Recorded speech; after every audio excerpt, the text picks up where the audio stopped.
Boa tarde, gente. A palestra de hoje é então um tutorial sobre o que a gente chama do ROS, que é Robotic Operating System.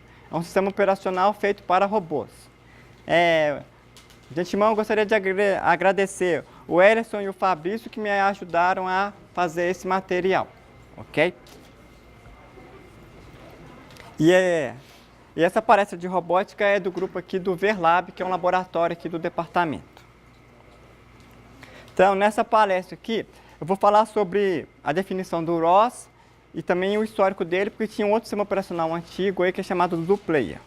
Vou falar como é que o ROS é organizado, falar dos conceitos básicos, vou passar também exemplos. Vou falar de dois problemas principais que a robótica tem, que é a localização e a navegação, e depois tentar fazer os dois. Hoje de manhã, então, a gente já teve a palestra do Simon, que foi a área de robótica móvel em geral. E o ROS é uma ferramenta utilizada pelos pesquisadores em robótica móvel para tentar resolver alguns dos problemas de robótica, ok? Eu vou mostrar para vocês alguns vídeos e também o ideal é que vocês pudessem também, se tivesse laptop, fazer alguns exercícios. Mas então só mostro como é que você faz e mostrar alguns exemplos. Então, a primeira pergunta é, o que é o ROS? Então, o ROS significa Robotic Operating System. Então, o ROS, na verdade, ele é um framework, é um conjunto de software, que é para desenvolvimento de software para robôs. Então, ele provê funcionalidades que é parecida com um sistema operacional. O que o sistema operacional faz?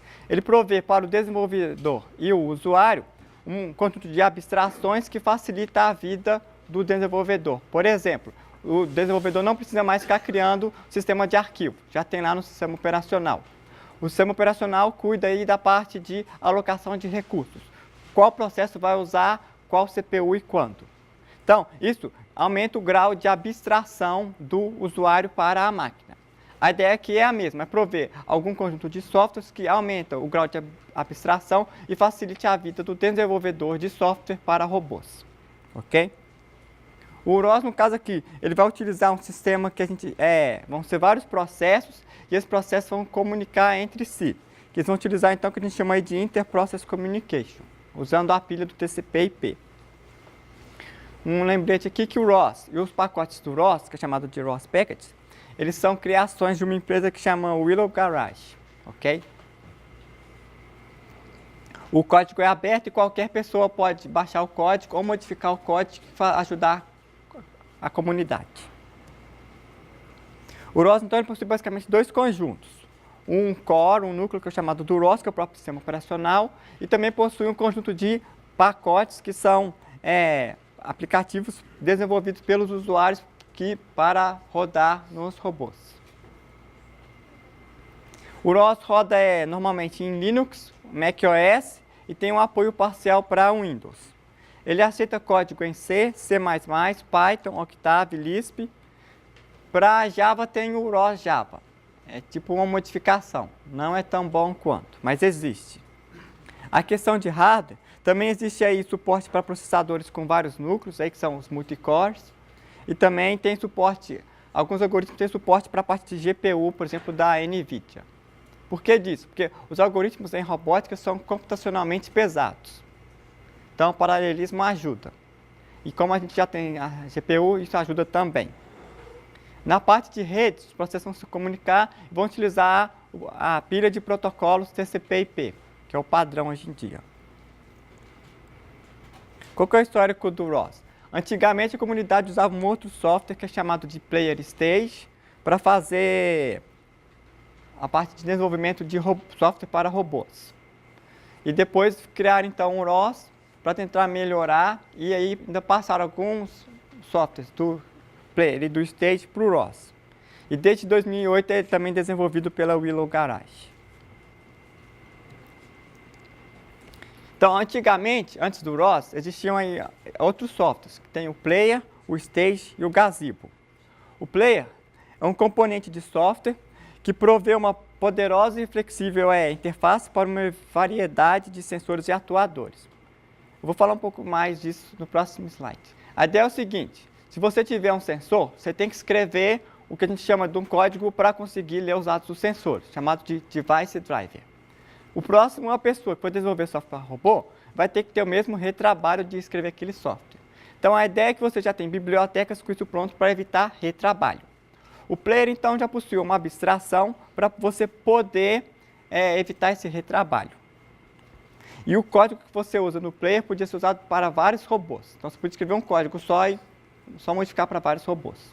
Ok? O stage é um simulador, mas ele é só de 2D, só de 2 dimensões. E ele suporta você ter um time de robôs. Então, se você quiser fazer pesquisa com, por exemplo, multiagentes, você pode. O Gazebo já é um outro simulador, mas ele é um simulador 3D. Então, ele é computacionalmente mais pesado do que o Stage. Só que ele também tem a parte de uma modelagem física. Então, dá para modelar processos físicos, tipo atrito, bater e outros itens. Então, ele também tem a parte de dinâmica do robô, dos robôs, e também permite a simulação de vários robôs. Então, como é que eu programo o robô? Então, aqui eu tenho na foto um robô que é chamado de Pioneer. E aí, nesse robô, o que a gente tem? No topo, a gente tem uma câmera. Aqui, de azul, a gente tem um laser. Nessas bolinhas aqui, a gente tem um sonar. E no motor aqui também a gente tem, que mede quanto que andou, que é chamado de odometria. Como é que o laser funciona? O laser emite um raio de luz laser, que vai bater em algum objeto e voltar.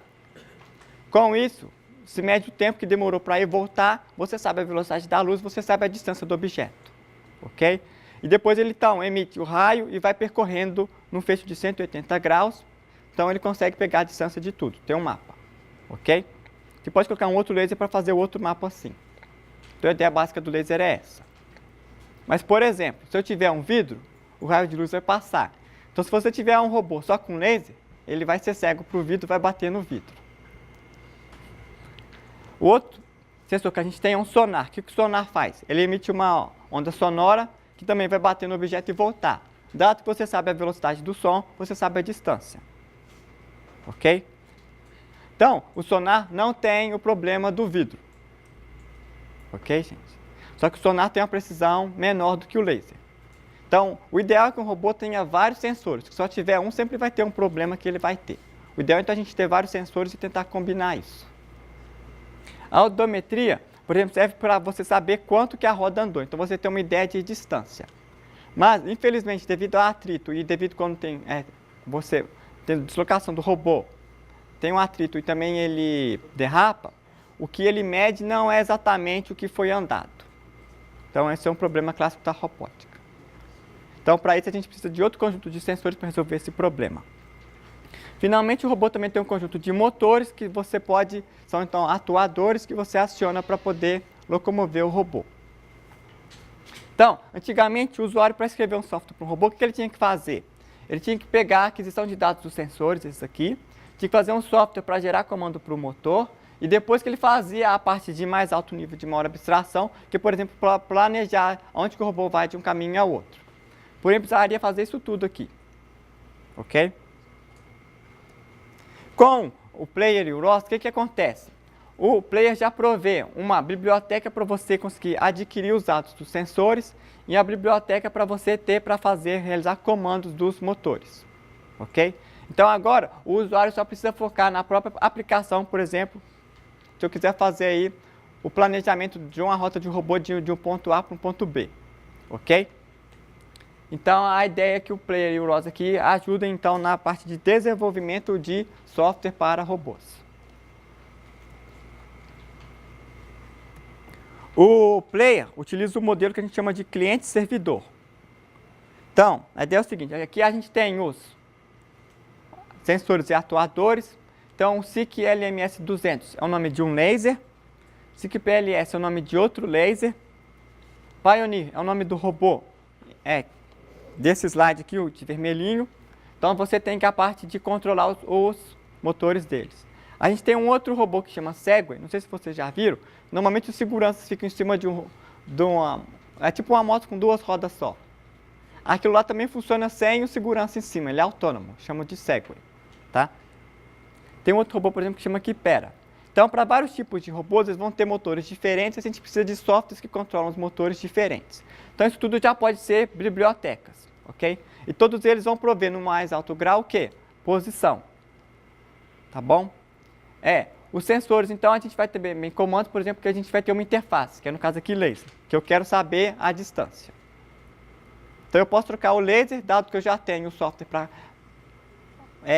controlar aquele laser, eu consigo, com uma interface só, para qualquer laser, escrever um programa para qualquer tipo de robô. Ok?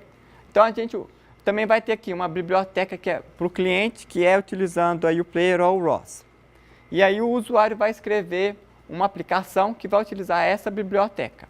E ele pode escolher a linguagem que ele quer. C, C++, C Sharp, Java, TK, Python, Ruby, Lisp, Octave. Escreve a aplicação no que ele quer. Ele vai compilar e vai incluir a biblioteca do ROS. Com isso, ele vai ter essa biblioteca aqui. E também vai ter a biblioteca dos Device Drivers. E vai utilizar a rede, usando socket da pilha TCP e IP, para fazer a comunicação do seu software com o robô. Então, você pode mandar comandos de configuração para configurar o robô, vai receber dados dos sensores do robô e vai mandar comandos para o robô de ação, acionamento, mandar o robô ir para tal lugar. E tudo isso aqui é feito, então, utilizando a pilha de protocolo de rede TCP/IP, ok? Então, você também pode, dado numa outra máquina, conseguir controlar o robô. Isso é transparente.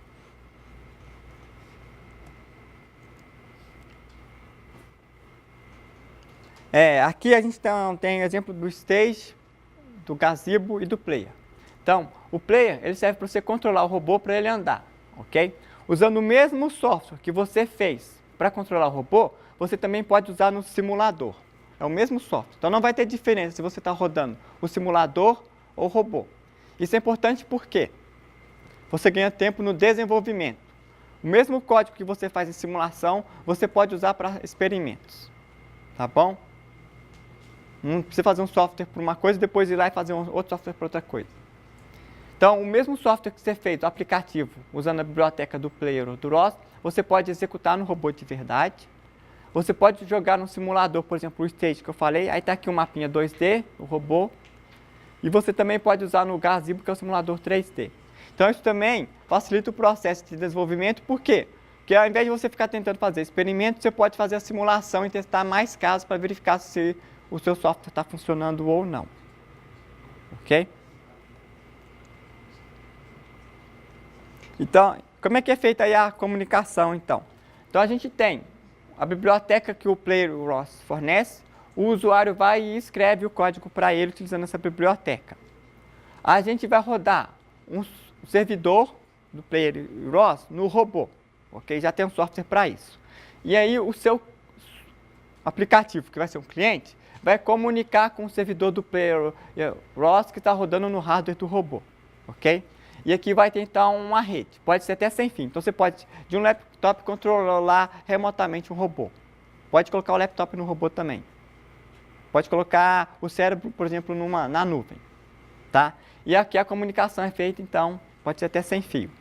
Você vai mandar então estabelecer a conexão e vai conectar o dispositivo. Aí você pode configurar os motores e depois o robô vai passar dados dos sensores para a sua aplicação. E a sua aplicação, então, dado o algoritmo que vai estar executando, vai passar comandos para os atuadores, no caso aqui os motores. Tá? Passar aqui então alguns exemplos para vocês aqui, vídeo. Então existe um robô que é chamado de PR2, que além de possuir a parte de robótica móvel, também possui braços, manipuladores.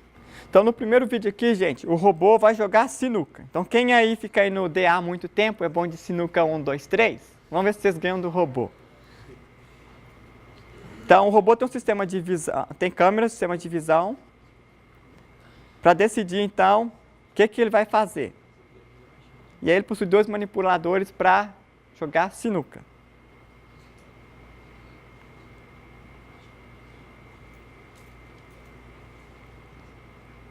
Quem aí joga sinuca?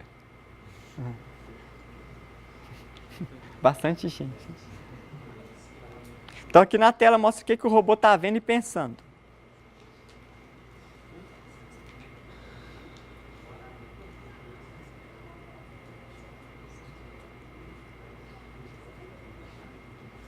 Então ele calcula qual vai ser a bola que ele vai jogar e qual bola que ele quer pegar, ok?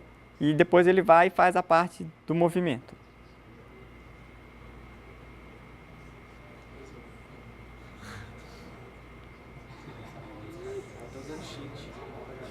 Viu? Mas óbvio que isso aqui é um vídeo, então aqui mostra aqui os melhores momentos. Agora tem os erros também. E aqui no final tem os erros.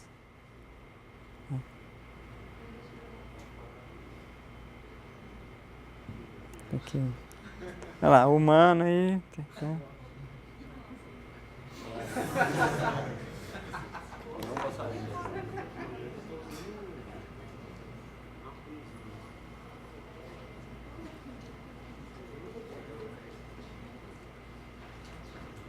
E o outro vídeo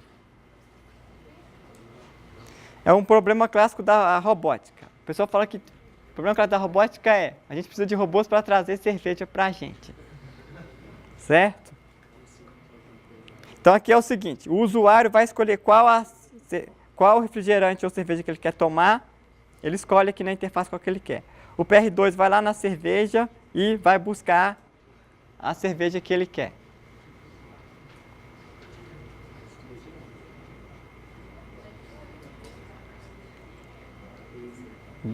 Só um detalhe que está 6 vezes a aceleração do vídeo. Então, na prática, ainda demora um tempo para ele ficar processando para saber o que fazer. Algoritmos em robótica são normalmente computacionalmente caros. Então, o robô vai escolher a cerveja.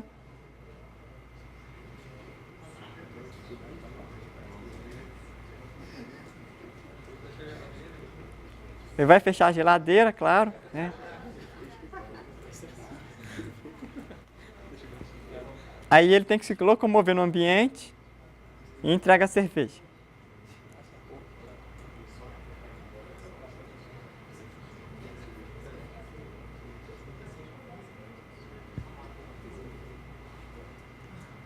E que é a outra parte que também tem um abridor.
Acabou. Então, você não precisa mais do seu amigo para pegar cerveja. Então a gente também tem outros robôs. No Verlab a gente tem aqui, por exemplo, eu trouxe um para vocês, que é o iRobot Create. Tá, gente? Tem o outro que é o iRobot Create também com o Kineric, que a gente chama de tartaruga, iTurtle. E tem também o Pioneer, que esse outro projeto aqui, que anda aí, que é um avatar. Então aqui nesse robô, isso aqui também é o iRobot Create, que é o mesmo modelo, não sei se já ouviram falar do Roomba. Quem já ouviu falar no Roomba? Então o Roomba é um aspirador de pó que aspira o pó da sua casa automaticamente. Mais de 5 milhões de Roombas foram vendidos nos Estados Unidos. No final o pessoal até virou tipo um animal de estimação, pet, eles até faziam roupinha para eles. E aí, se a altura do móvel for maior que isso daqui, o Roomba consegue passar embaixo. Então criou uma palavra que é roomable, que o móvel, se o móvel ele é roomable, se consegue limpar por baixo dele. Até novas palavras são criadas aí. E então já foram vendidos mais de 5 milhões de robôs nos Estados Unidos. Esse modelo é o mesmo que o Roomba, só que não tem um aspirador de pó, tá, gente? Só para pesquisa mesmo. Aqui em cima a gente já colocou também um laser, que a parte de odometria do Roomba não é muito boa. Tem um detalhe que o pessoal fala que o Roomba ele não varre exatamente a casa, ele vai em alguns lugares e vai andando. Eles falaram que fizeram isso de propósito, porque se você vê que a casa está suja, você acha que o robô não passou lá, ao invés de que o robô passou lá, mas não fez o serviço direito. Entenderam? Então esse aqui é um laser que emite, como eu falei para vocês, o raio de luz e pega a distância. Vou mostrar para vocês aqui um demo, então, aqui. Não sei se vai funcionar aqui.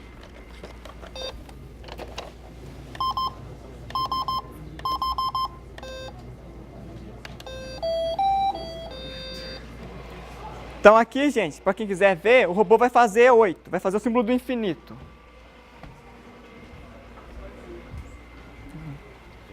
Então o robô aqui está fazendo o símbolo do infinito, que é o 8 deitado. Vai ficar rodando só. Isso é só uma demonstração para vocês verem o robô andando.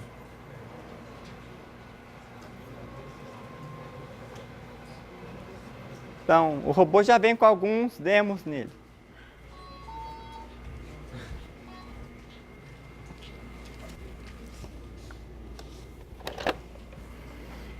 No laboratório, então, a gente tem algum desses robôs que vocês podem aí utilizar para pesquisa.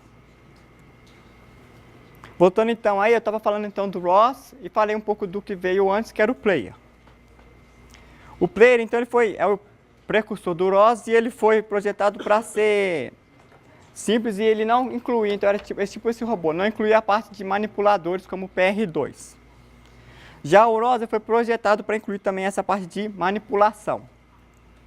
E o ROS também ele é mais novo e tem a parte de multiprocessadores.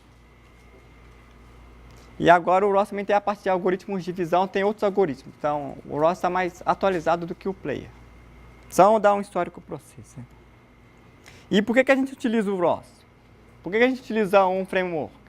Então a ideia é para não reinventar a roda, certo, gente? Não gastar tempo reescrevendo algoritmos que os outros já fizeram.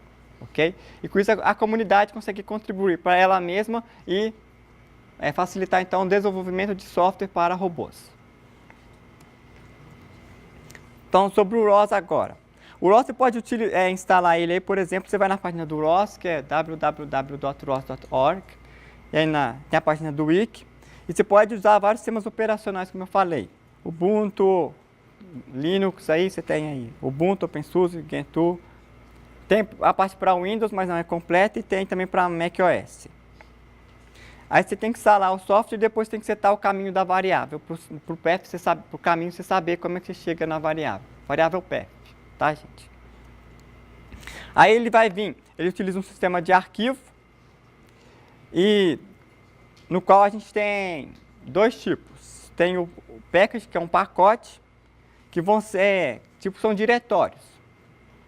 E o stack, que significa pilha, vai ter um conjunto de pacotes. Então você pode escrever um software como sendo um pacote, e você depois criar vários pacotes, você cria então um stack que é uma pilha. São tipo bibliotecas para você poder utilizar com o ROS. O ROS, a abstração dele possui aí 4 componentes executáveis, que a gente chama de nodo, tópico, serviço e mensagem. Tá? O node, ele vai ser tipo um processo executável do seu sistema. É tipo um processo rodando no sistema operacional. Então, ele é um processo que executa alguma tarefa e ele também vai comunicar com outros nós. Para comunicar com outros nós, ele vai utilizar a abstração aí de tópicos e serviços. E aí um sistema pode ser composto por vários nós. E os nós vão rodar independentemente. Então, são tipo que processos no seu sistema operacional. Tá, gente? Para a comunicação entre os nós, a gente vai precisar então da abstração do topics ou do service. O topic, então, é uma abstração para fazer a troca de mensagem entre os nós. Ele utiliza um modelo que a gente chama de public subscriber. É o seguinte, você vai você vai ter alguém que sempre vai mandar uma mensagem. É tipo um quadro negro, por exemplo.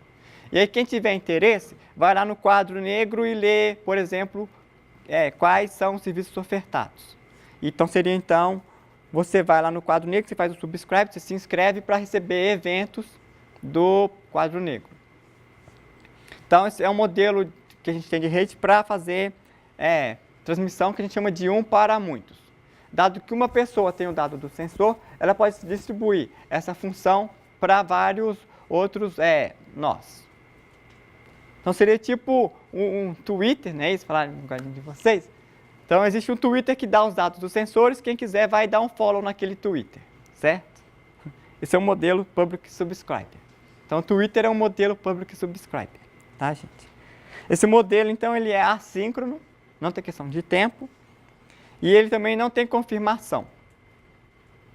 Você pode receber seu Twitter ou não. O outro modelo que a gente tem é o que a gente chama de service, que é o modelo que a gente chama de request reply. Você vai, pergunta para alguém e esse alguém vai e te responde, ok? Esse modelo, então, é com confirmação. Você garante que quando você pergunta, a outra pessoa vai te responder e você garante que se você não recebeu a resposta, você pode perguntar de novo. Dessa maneira, você vai garantir que você vai receber os dados, ok? E esse aqui é um para um. Então, a gente tem dois modelos de comunicação. Um para muitos, usando o Topic Subscriber, que é o Topic, e um para um com confirmação, que é o Service. Ok? Finalmente, a gente tem que transmitir alguma coisa. A gente transmite, então, mensagens. Então, mensagens nada mais são que estrutura de dados, no qual a gente vai mandar o conteúdo da mensagem. Por exemplo, mandar um inteiro, ponto flutuante, string. Então, a gente cria uma mensagem com a estrutura de dados e transmite usando o tópico ou service entre os nós. Então, na verdade, a gente vai ter um conjunto de processos executando que vão compartilhar informações dos sensores e transmitir dados para controlar os atuadores, que são os motores. Aqui, então, está o desenho de uma figurinha. Então, existe a ferramenta RxGraph, que fornece um grafo de execução. Então, aqui está a organização do ROS, que a gente pode visualizar como se fosse um grafo. Os nós, então, são os próprios nós, e a comunicação é feita com as arestas. Então, aqui eu tenho o seguinte, eu vou ter um processo para ler do teclado, que vai mandar comandos de velocidade para o Stage ROS. O Stage ROS, então, é um simulador do ROS, é o Stage para o ROS, tá? O simulador, o que ele vai fazer? Ele vai mandar comandos, Basic NTF, vou falar depois, para o que a gente chama de AMCL, que é um localizador de Monte Carlo. Então, isso aqui é um processo que está fazendo a localização do robô, tá, gente? Então, o teclado manda comando para o simulador, que vai mandar comandos de localização. E também tem um outro processo que cuida de fazer o mapa do robô. E o robô depois, então, manda isso tudo que ele está vendo para uma saída na tela, que é o ROS Out. Então, está aqui só um exemplo para vocês entenderem que um usuário utilizando um simulador pode controlar do teclado para onde que o robô vai. Ok? Então, o que a gente tem? A gente tem vários processos, onde controlar o teclado, simulador, localização do robô, mapa do robô e a saída do robô. E as informações são trocadas através aí de setas que são os tópicos, ok?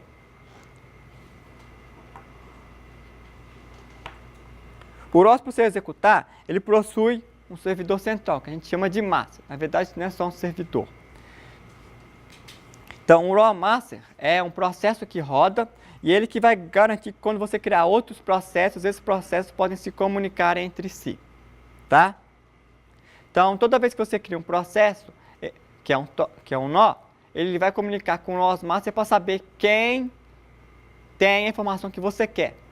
Por exemplo, aqui ó, eu queria saber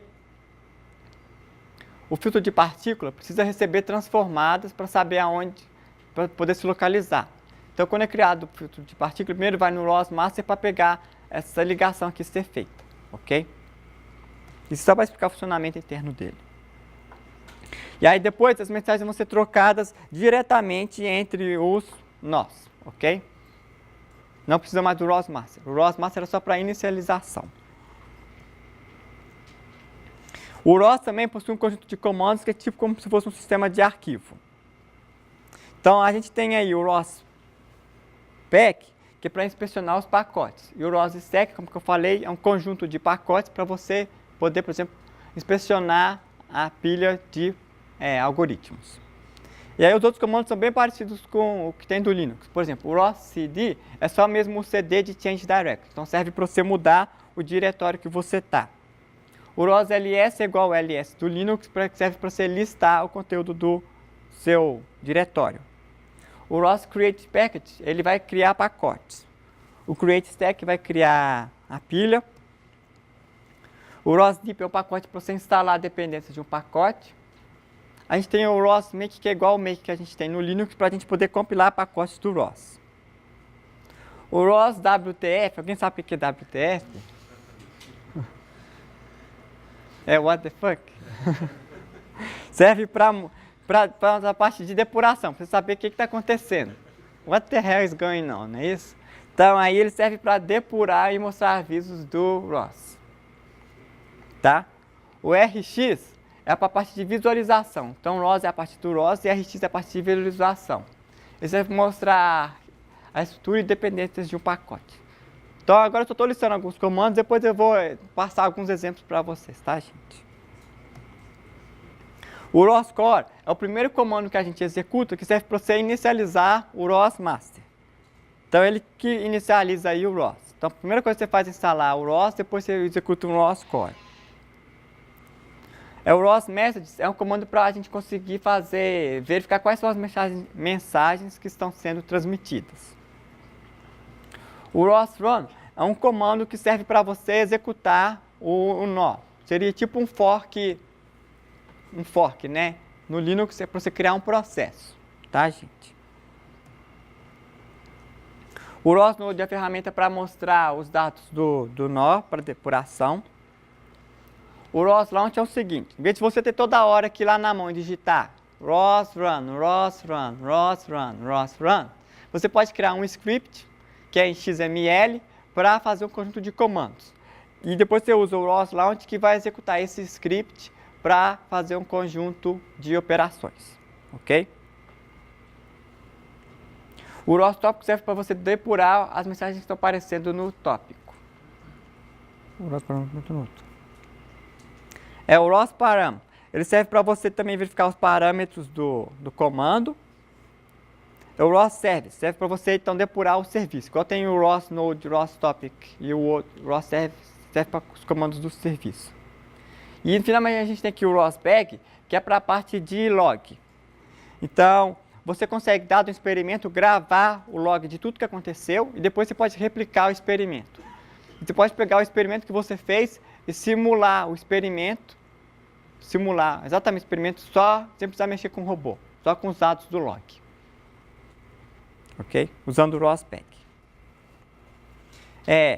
Existe uma ferramenta para auxiliar a gente que chama de RX Graph. O RX Graph ele vai mostrar as estruturas dos nós em execução. Então a gente vai ter um conjunto de processos rodando, que são os nós, e a gente vai ter transmissão de mensagens entre eles. Para a gente conseguir entender o que está acontecendo, existe essa ferramenta aí, RX Graph, ok? Existe uma outra ferramenta de visualização que é chamado de RViz. Esse RViz é um visualizador 3D. E aí a gente consegue visualizar os dados dos sensores. Pode ser tanto o mapa, como por exemplo nuvem de pontos, usar câmeras e até mesmo ele pode mostrar a pose do robô. Então aqui a gente tem a visão do momento exato que o robô está coletando os dados. Ok? Eu vou mostrar um exemplo no final para vocês. Só que isso aqui é computacionalmente pesado. Como eu falei do ROS Bag, então existe o visualizador dos bags. Bag então seria bolsa, mochila, então no qual a gente armazena os logs do que aconteceu. E aqui no caso a gente utiliza então o RX Bag para gerenciar os logs. E aí você consegue depois replicar os experimentos. O RX Console ele é utilizado para a gente, em tempo de execução, por exemplo, poder depurar o que está acontecendo. E aí ele então mostra para a gente quais são as mensagens sendo enviadas para o ROS Out. Aqui então a gente já tem o Stage, que eu falei para vocês, ele é um simulador 2D. Ele também é open source e também aceita vários robôs. E ele é integrado ao ROS, pode usar o Stage ROS. Então a ideia é que você pode fazer um mapa, aqui tem um mapa com obstáculos, e aí você tem um robô e você pode conseguir então fazer experimentos para o robô se locomover nesse ambiente. Ok? O Gazebo, como eu falei para vocês, é um outro simulador, e no caso aqui ele é um simulador 3D. E a diferença dele para o Stage é que ele é 3D ao invés de 2D, e ele também inclui a parte de simulação física realística, ele também tem a parte de dinâmica. E ele já tem incluído vários robôs neles. Por exemplo, o PR2, que eu mostrei 2 vídeos para vocês, já tem aqui. Tem o Pioneer, que é o robô em vermelhinho que eu mostrei para vocês também. E o Segway é o robô que eu falei que o segurança monta em cima e vai andando. Ok? Já tem esses modelos do robô no próprio simulador.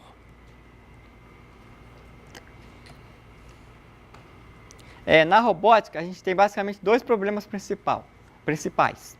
Localização e navegação. Na localização, o problema é saber onde que eu estou. Ok? E na navegação é para onde que eu vou. E aí você tem um problema dos dois juntos. Tá? Porque a localização, se você tem um mapa, fica fácil você saber onde você está. Certo? E se você tem a localização, fica fácil você fazer um mapa. Mas normalmente você não... É o problema do ovo da galinha. O que vem primeiro? Você já tem um mapa e localiza, ou então você localiza e faz o mapa. Então você não tem nenhum dos dois. Então existe aí o que a gente chama depois de SLAM, que é você tentar fazer a localização e navegação simultaneamente. Ok? Um algoritmo que a gente tem para fazer localização é chamado de AMCL, que é a localização utilizando aí o filtro de partículas do adaptativo do Monte Carlo. Tá? Então já está implementado esse algoritmo no ROS. A ideia então que a gente utiliza então um filtro de partículas. O que é um filtro de partículas? A ideia é probabilística, você gera vários pontos no espaço e dado que você tem a leitura de distância, você tenta fazer o matching desse ponto com o mapa que você já tem. E dos vários pontos, alguns não vão bater. Se estiver muito perto da parede e seu sensor deu que você está distante, você sabe que você não está naquele lugar. No final, você vai ter uma nuvem de probabilidades da onde que você possivelmente está. Isso é chamado, então, de filtro de partícula.